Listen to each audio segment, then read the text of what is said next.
काय हो, आधी कारखान्यावर जे कृषी प्रदर्शन भरायचं ना, ते आता का बंद पडलं? खूप उपयोगी होतं ते. अरे गणपतराव, ते काही साधं प्रदर्शन नव्हतं.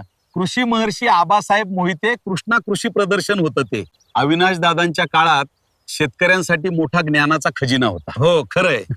एकाच ठिकाणी शेतीतील नवतंत्रज्ञान, बियाणे, खतं, रोग नियंत्रण सगळं कळायचं. तज्ञ लोक थेट मार्गदर्शन करायचे. आणि फक्त ऐकणं नव्हे, हो, मशिनरीचे डेमो, ट्रॅक्टर, अवजारे सगळं प्रत्यक्ष दाखवायचे. ते पाहूनच शिकायला मिळायचं ना. त्या प्रदर्शनातूनच मी ड्रिप सिंचन शिकलो. खर्च कमी झाला आणि उत्पादन वाढलं. पशुपालनाचाही मोठा फायदा झाला होता. गायी, म्हशी, शेळ्या, कुक्कुटपालन सगळ्याचं मार्गदर्शन. म्हणूनच तर अनेक शेतकऱ्यांना शेतीसोबत जोडधंदा सुरू करता आला. आर्थिक स्थिती सुधारली. हो.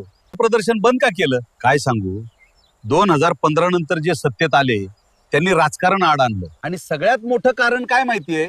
त्या प्रदर्शनाला आबासाहेब मोहिते यांचं नाव होतं.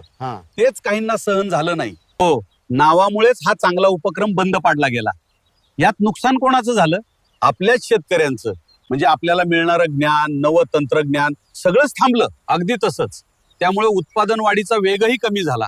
पण आता एक आशा आहे, जर पुन्हा संस्थापक पॅनल आलं तर हे प्रदर्शन नक्की पुन्हा सुरू होईल. हो, आणि यावेळी अजून मोठ्या स्वरूपात नवीन तंत्रज्ञान थेट शेतकऱ्यांच्या बांधापर्यंत पोहोचेल. मग तर आपल्याला पुन्हा तो सुवर्णकाळ पाहायला मिळेल. बरोबर. शेवटी शेतकऱ्याचा विकास झाला तरच कारखाना मजबूत होणार. म्हणूनच सांगतो, शेतकऱ्याच्या हितासाठी विचार करा आणि योग्य निर्णय घ्या. आपण संस्थापक पॅनल सोबतच राहू. हो, अविनाश दादा आणि अर्चनाताईंना साथ देऊ आणि पुन्हा एकदा सभासदांच्या हक्काच्या संस्थापक पॅनलचा झेंडा कारखान्यावर फडकवू.